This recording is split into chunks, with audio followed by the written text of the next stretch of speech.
You are Locked On Ole Miss, your daily podcast on the Ole Miss Rebels. Part of the Locked On Podcast Network, your team every day. Ole Miss is just days away from kicking off the season against Georgia State, so let's talk about it. Welcome to the Locked On Ole Miss Podcast. I'm your host, Steven Willis, a former staff member and a member of the national media. Thank you very much for joining us.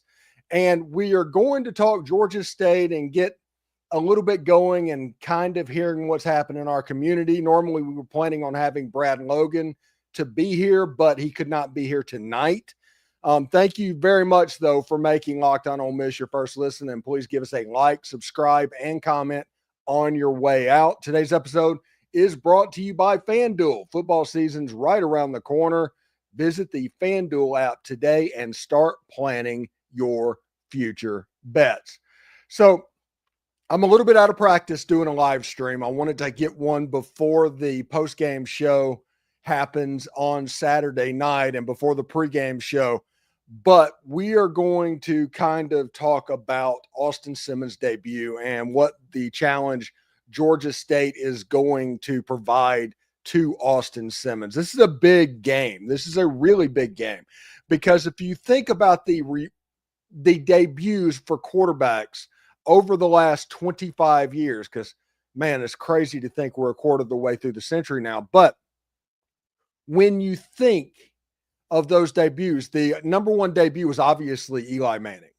Obviously, that is the way to go. Eli Manning completed 18 straight passes, 5 touchdowns. It was a win over Murray State. I mean, it's a step down in competition, but that was an A-plus debut. After Eli Manning did that, you knew that you had something playing quarterback at Ole Miss.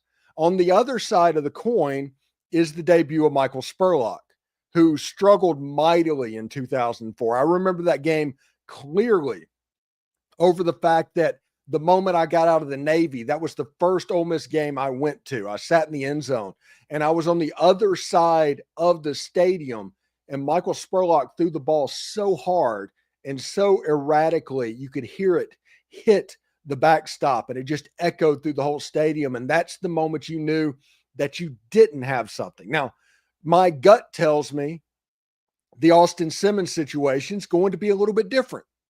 It just is. It's going to be a little bit different. And it's not going to be Eli with 18 straight completions and 5 touchdowns, but it's not going to be Michael Spurlock either. It's not going to be that. I think that Austin Simmons is going to be fine. And I talk about his debut in the podcast tomorrow. We give the keys to the game. We talk about what to watch for. Little Cayden Lee is talked about as well. Well worth the watch, if you ask me. We decided basically to put the keys and the what to watch for both on the Wednesday show and make Tuesday, he said what? Talking about the press conference. And then on Thursday, we'll have David Schultz from Locked On Sunbelt. On Friday will be why Ole Miss wins. So that's really the only change of the Locked On Ole Miss podcast tomorrow night. By the way, Bill Flowers is going to return to the show Thursday night, the SEC squad. Friday night, Michael Katz. And Saturday's pregame show will be Tom Vanderford. So you might want to tune in for that. It should be a lot of fun. So this debut for Austin Simmons, everybody around the conference is going to watch it because he can be really good, in my opinion. I see the tools that this person has. If this was a quarterback that was graduating college and he was getting ready to go through the combine, he would be a combine superstar even without playing. Austin Simmons at a minimum right now is what Anthony Richardson was, essentially. And Austin Simmons now has to be developed into the 1-1 level quarterback that we all know that he can be. I think he has a shot to be the best quarterback in the SEC, and I'll talk about that tomorrow. Because if you look at it, Garrett Nussmeier has chronic knee problems. That's not a good thing. DJ Lagway has been injured most of fall camp. That's not a good thing. Arch Manning has not looked particularly good against good teams. And you start to look over and over and over again, and it's like, why can't he do this? Why are you overlooking this player?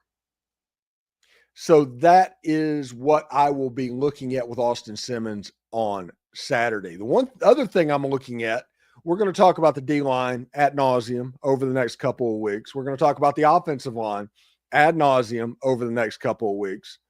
But the linebackers really have me interested because I've talked multiple times. And if you listen to my podcast more than 3 times, you know how I feel about defensive football, where if the interior defensive lineman can cause double teams, it will allow your defensive ends and linebackers to play better.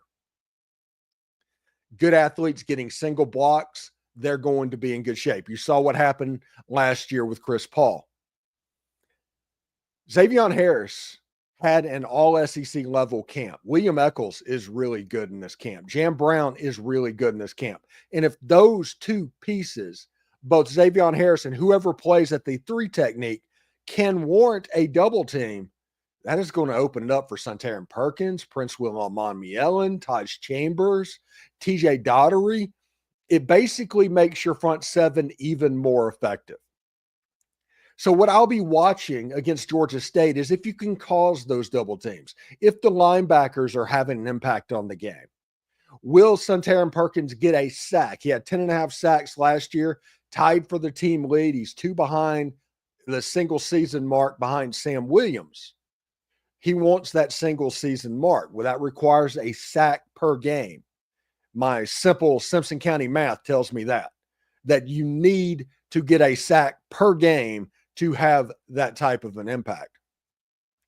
All of that comes down to Xavier Harris, Jam Brown, and William Eccles demanding double teams.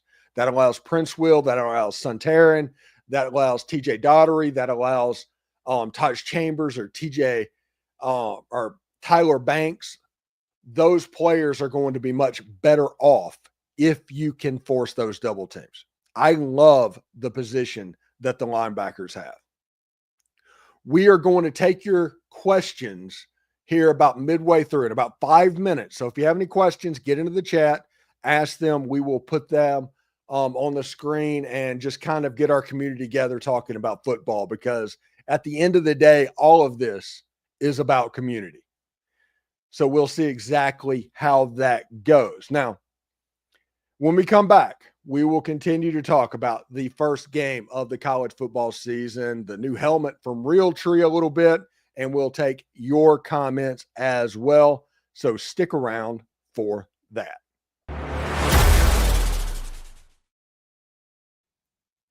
All right. August 26th is officially FanDuel Futures Day, a brand new holiday for football fans who live for bold predictions and preseason hunches.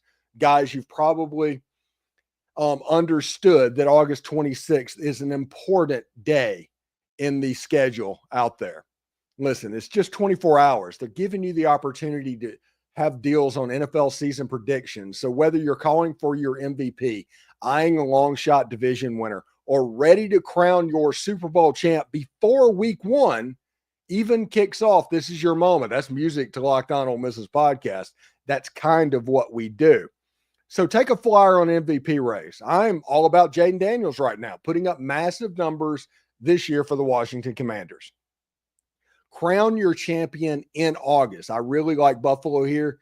I don't know why, but I do. Maybe it's the Hard Knocks effect, or parlay division dark horses, or people that just doesn't have a chance. Hello, New Orleans or Miami. Visit the FanDuel app today and start planning your futures bets now, because FanDuel Futures Day is one day and one day only. FanDuel, play your game. All right, so one thing that's pretty interesting, we talked a little bit about some of the storylines heading up. I don't want to get in too much into tomorrow's podcast, because we do the keys and the what to watch for in this game, and Austin Simmons a little bit as well on tomorrow's podcast. Like I said, it's well worth tuning into. It's a jam-packed episode. It's one of the most full podcasts I have ever done, honestly. So check that out tomorrow morning. So let's go into the comments real quick and just hang out for a little bit and talk about football and what's going on. You have DB coming up with a hottie toddy from South Haven, Mississippi, right on the Memphis border. Welcome to the chat, DB. I hope everything is going well. Becky, my wife, with dang, Michael Spurlock is catching some strays. It's nothing against Michael. He's a good dude. That result in his first game, that was something we kind of needed to talk about as well. DB asks, hey, are you and Becky going to make some games this year? If so, which one? I don't know. With me just having brain surgery recently, it's probably going to be a little bit the medical debt, the whole 9 yards. It's a big deal. So it's probably not likely this year, probably not even next year, if we're going to be honest about it. But we'll save up for that and eventually get back into Oxford. I'm definitely going to try and have a meet and greet the next time I go visit my mother in Vicksburg. So there's an opportunity to meet up. But with the brain surgery and all of that, that really affects my balance. And being in a stadium with that many people, it can be a problem. I went to, after the first surgery, saw Ole Miss play LSU in 2019. And that was a pretty miserable experience with the balance going through. It was pretty great to see John Rice Plumlee running through everybody, but it was just hard. That's just what it is. Stadiums aren't really my friend, but if Ole Miss was playing a game in the SEC championship game or something like that, I'd probably have to find a way to get into the building. So we'll see exactly how that goes. I don't know if Becky's going to go, but we'll see. Let's see. Jimmy T says anything less than 100 burger is unacceptable.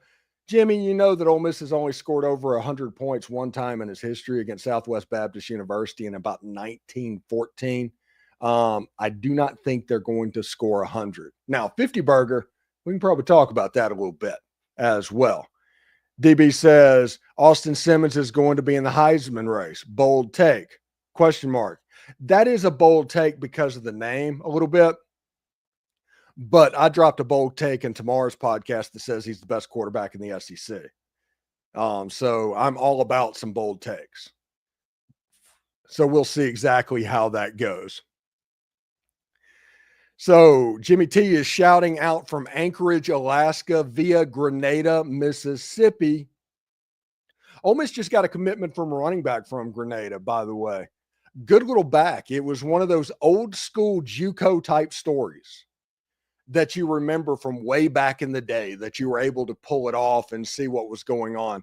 And I forget his name exactly, but he was originally going to Northwest, got his grades, and immediately jumped at the opportunity to go to Ole Miss. So that makes me pretty happy as well. Let's see. Paisley Hunt. Do you think Ole Miss makes the playoffs with how many wins? I think 10 wins are required to make the playoffs. My prediction at Locked On Ole Miss is 10-2. So it would definitely be in the conversation for the playoffs at 10-2. I think that Ole Miss needs to be 6-0 after their first 6 games going to Athens. That's a victory over LSU at home, a victory over Tulane, winning at Kentucky, and a victory over Arkansas. If that happens 6-0, then you just have to go 4-2 down the stretch to make it to the playoffs. And if that happens, you have the Georgia game and the Oklahoma game. And if you can get one of those games, it turns into free money really quickly. So I think that Ole Miss has a really good chance to get that done. Brent Wills says, I'm really looking forward to this running back room. I really hope to see Mills Knight develop early. He's going to be special. I do believe he's going to be special. I saw him multiple times on TV last year. Really good back and physically looks the part. He is the running back in the Navy All-American game that they brought in to pass protect because he was able to do it. And he's starting to pick that aspect of his game up right now. When he takes the right angle to the ball, it's all about angles in playing college football. In high school football, you could get by on athletic ability, and he has it, and just absolutely has it all over the place.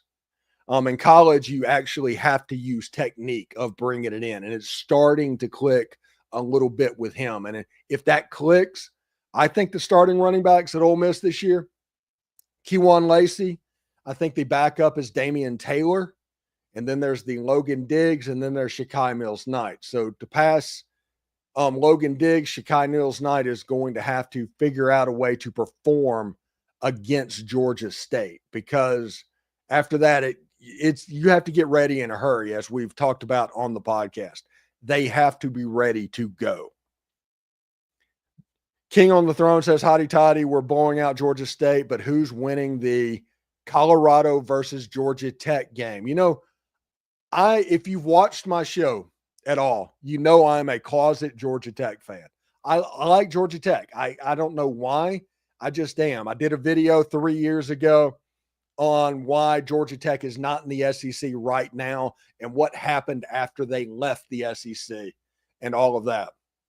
I think Georgia Tech will get there. I like Haynes King as a quarterback. If Georgia Tech can replace Eric Singleton and some of the wide receivers that they lost, I think they have a chance to be pretty good, honestly. I like Georgia Tech in that game. I actually like Georgia Tech to challenge Clemson for the ACC crown, by the way. Revolution, why do you like the 4-4-2-2-1-3 playoff versus the 5-11? I feel like the 5-11 is better, well, as long as they put strength of schedule as the most important factor. Both have pros and cons for sure. It is pretty simple on this one. The 5-11 model makes everything about the playoff. Everything. You lose the regular season, you lose quality matchups. Everything will be designed about the playoffs. And I know that people are going to say, that's not going to happen. We're going to try and make this good. But if it becomes all about the playoff and a subjective group of people in a smoke-filled room, you will work to make that group of people happy. And we saw last year with Indiana not playing any ranked teams any good and making it into the college football playoff. Meanwhile, 9-3 SEC teams that played ranked teams all over their schedule got left out. The 5-11 model just means a bigger version of that. You're going to end up having less Ohio States versus Texas. You're going to see SEC drop back down to an 8-team model potentially. On the 4-4-2-2-1-3, you're still going to have the same teams that have the ability to win the college football playoff.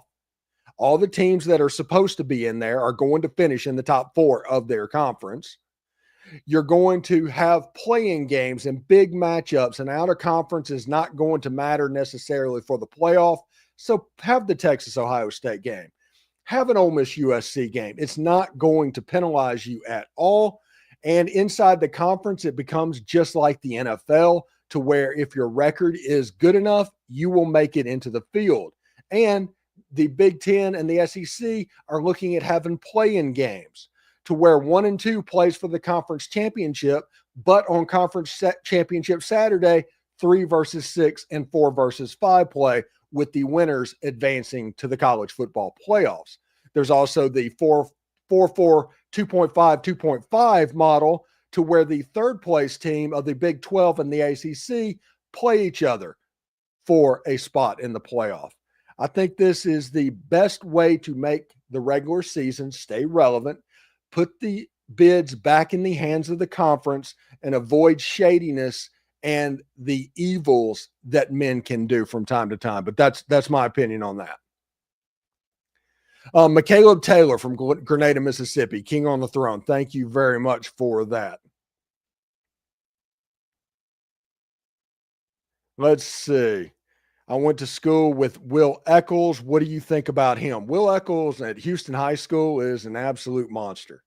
I remember during his recruitment, I spoke with the Florida football scout.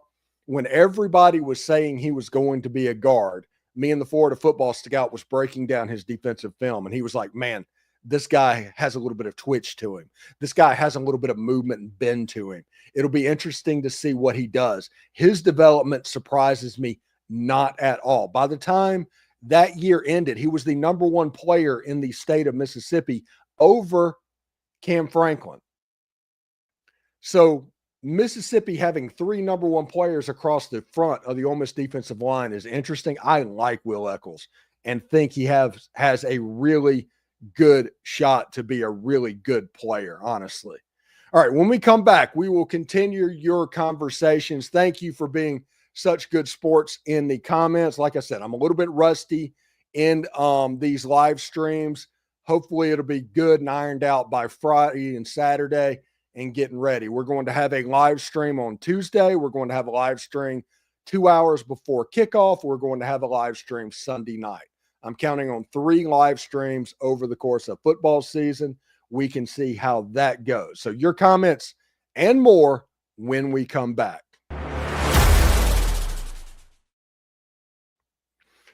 I want to tell you a little bit about Rougiette.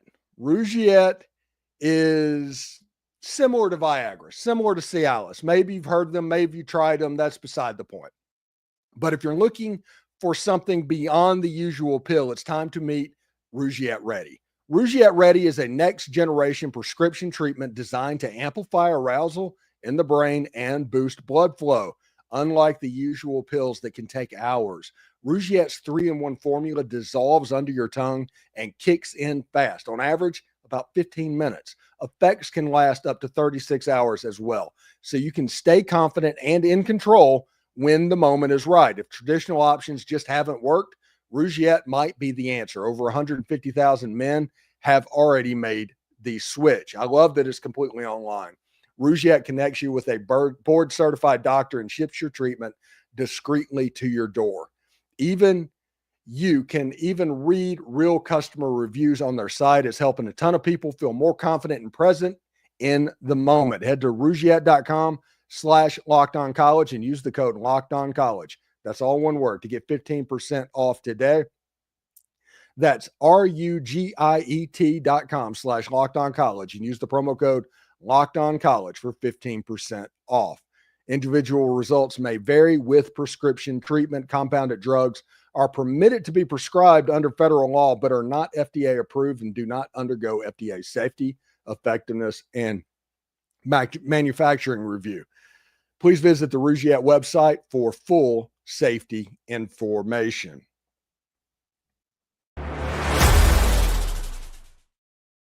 All right, let's come back for our last segment on this show. Thank y'all very much for putting up with me tonight while this has been a little bit rough, but we'll see exactly what's going on. I'm very excited. We've got some Revolution stuff. And let's see. We have Al Humphrey says, do you think Lane will play 2 quarterbacks at the same time? You know, that's interesting. I know I don't think he will, not in this game. He might for Kentucky's sake or something like that. But I don't think he actually will. I talked with the Florida football scout, Brian Smith, about this very thing. I think Trinidad Chambliss in the backfield, he's a really good running back and can do a lot of stuff. I think that's a quiver in your bag, and that's something you can use. I just don't know if you want to use it now. Maybe break that out against the Georgia Bulldogs and try and sneak him into the game. Maybe use that on the road at Oklahoma. Maybe you can get a cheapy touchdown like Ole Miss did against Texas A&M in 2021.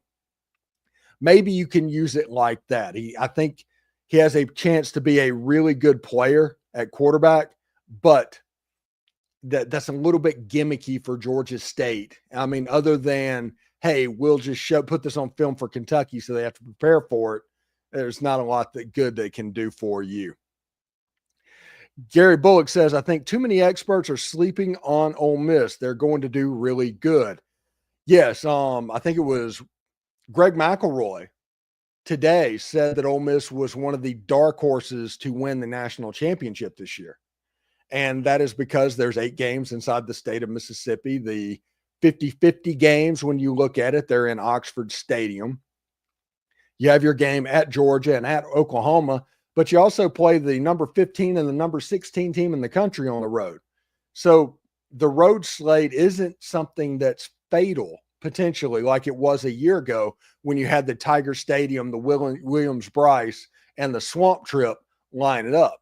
It's a much easier road slate if you handle business. I'd rather go to Kroger Field and Davis Wade Stadium than Tiger Stadium in the Swamp. I just would. But we'll see exactly how that goes. I like the way this looks right now. The Revolution says, who you got for the battle of the second best in Mississippi, MSU versus USM? Okay, this one I'm interested in because USM has the talent to win this game. They've got the preseason offensive Sun Belt Player of the Year playing quarterback for them right now. Somebody that's been in the Charles Huff system for multiple years that knows what's going on. There's not going to be a learning curve. You got some transfers that came from Ole Miss and State down in Hattiesburg. I think 30 or something players transferred from Marshall to Southern Miss, the Conference USA or Sun Belt champion to the Sun Belt last place team. But I think, unfortunately, Mississippi State's probably going to be all right in this game because when you look at where they stand, I think it's going to take a couple of games for USM to get right. And when it takes that game, Mississippi State's going to get the benefit of the doubt, not necessarily of being good, but by USM just not figuring out yet. Remember, after Ed Orgeron left Ole Miss, it took 5 or 6 games for that 2018 to figure it out. But when they figured it out, oh my goodness, they were good. I think this might be a little bit of a similar thing coming up, honestly. Brent Wells says, I hope Wayne watched Farmageddon. K-State was down by 3 with over 8 minutes left and went for it on their own 29-yard line. Didn't get it and subsequently gave up the late TD. It changed the game totally. Yes, one thing that Ole Miss has to learn how to do, absolutely has to learn how to do, is to play as the favorite. And that involves not going for it on 4th down and 29-yard line, even if you're down by 3 points with 6 minutes to go in the game. You have confidence, play defense, move it down the field, get the ball back. And if you need it and it gets to desperation time, sure, go for it then. But in that situation, you don't do it. Matt Campbell was able to run out the last 5 minutes of the game clock on 30 yards of the field. It was absolutely amazing to see.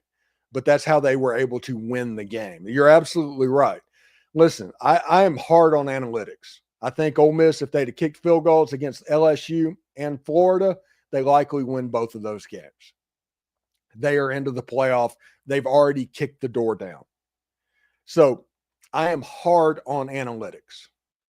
But this game tells you this is the example. Play as the favorite. Play like you have the confidence that you're going to win the game, even when you're losing the game in the 4th quarter. Do not panic, because coaches who panic, they're going to get themselves in trouble. That's just the way that works out every single time. It's absolutely crazy to think of, but yeah, it just happens.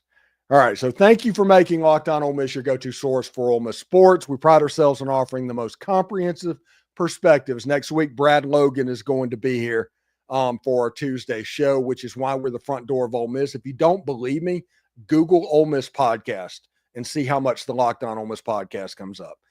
And that happens when people are thinking about going to Ole Miss or athletes looking at taking a scholarship offer from Ole Miss. Locked On Ole Miss at the front door of the university. Don't forget to subscribe, like, and comment. It helps the show, and it is completely free. Your support means the world to us. For your second listen, check out the Portal Show on YouTube. Brian Smith has the latest rumors, portal entries, and signings. Be the most informed fan on the rapid changes around college football's landscape. Find the Portal on YouTube or wherever you listen to podcasts. Hotty toddy, everybody. And remember, analytics is just the English word meaning bad football. We'll see you tomorrow.